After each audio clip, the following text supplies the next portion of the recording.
Қайырлы күн, құрметті оқушылар. Бүгін біз қазақ халқының аса көрнекті ақыны, адамгершілік идеологиясының жыршысы Мұхтар Шахановтың «Әке үкімі» шығармасы туралы әңгімелесеміз.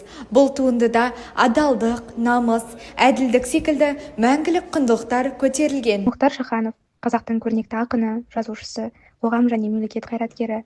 Ол өз шығармаларында ар намыс, әділдік, туған жерге сүйіспеншілік, сонымен қатар адамгершілік тақырыптарын кеңінен жырлаған. Ол 1942 жылы 2 шілдеде Түркістан облысы Отырар ауданы Шілік ауылында дүние есігін ашқан. Мектепті бітірген соң әртүрлі қызметтер атқарып, кейін Қазақ мемлекеттік университетінің филология факультетін тәмамдаған. Мұхтар Шаханов әдебиетке ерте араласты. Оның алғашқы өлеңдері 1960 жылдары жарияланып, халықтың ықыласына бөленді. Ақынның шығармаларында ұлт тағдыры, тіл мен мәдениет мәселесі, адамдық пен әділдік, ар мен намыс сияқты тақырыптар кеңінен көрініс тапқан. Мұхтар Шаханов тек ақын ғана емес, белсенді қоғам қайраткері де. 1986 жылғы желтоқсан оқиғасынан кейін қазақ жастарының құқығын қорғап, әділдік үшін күресті. Қазақстан Республикасының парламенті депутаты, ЮНЕСКО жанындағы Қазақстан өкілі қызметтерін атқарған, қазақ тілі мен мәдениетін қорғау жолында көптеген бастамалар көтерген. Келесі Мұхтар Шахановтың тарихтағы орны. 1986 жылғы желтоқсан көтерілісі қазақ халқының еркіндік пен әділдік үшін күресінің символы болды.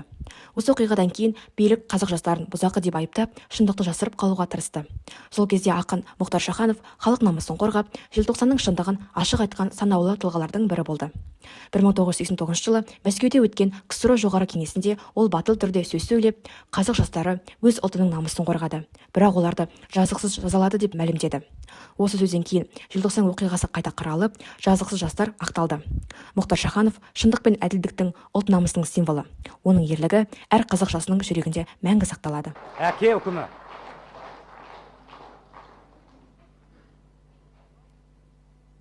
Шомбал жігіт кіріп келді ентелеп. Әке, деді ол келген бойда. Әке, деді ентелеп.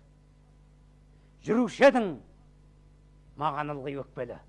Кейуші едің, мал болмайсың деп мені. Сол сөзіңді сірә қайтып аласың аушамасы. Атшулы Баймағамбет сұлтанның маған берген сыйлығына қарашы. Төрде отырған әкесінің алдына маң-маң басып барды да, алтын жіппен әдіптелген жағасы сұрышықты тастай салды баласы. Я, сөйле, деді әкесі. Қандай ерлік көрсеттің?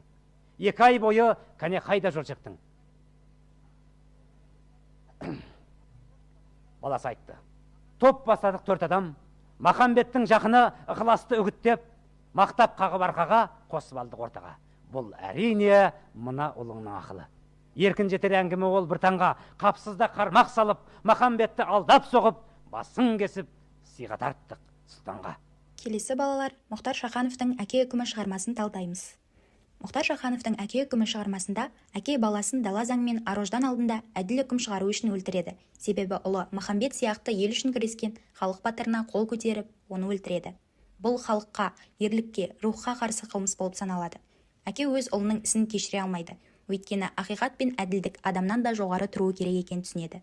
Сол себептен ол ақын деген киелі аққу самғаған, ал ендеше аққудатқан пендені қай атаңнан көріп едің оңбаған деп баласының Махамбетті өлтіргені үшін өзінің де өлуі керек екенін айтып, оны бір тауға апарып, садақпен атып жазасын берген екен. Ең алдымен берілген QR арқылы ойынға кіреміз. Ойынға кіргеннен кейінгі біздің басты мақсат сұрақтың дұрыс жауабын белгілеу және де сол арқылы ұпай жинау. Әр дұрыс жауап ол ұпаймен есептелінеді. Сұрақ қиындаған сайын сәйкесінше ұпай саны да өсе береді. Яғни біз бірінші сұраққа жауап берсек, ол 500 ұпай. Егер екінші сұраққа жауап беретін болсақ, ол 1000 ұпай. Сол секілді миллионға да жеткізе аламыз. Бәріне сәттілік. Аңыз адам Мұхтар Шаханов және «Әке үкімі» шығармасымен таныс болдық. Назар салып тыңдағандарыңызға көп рахмет.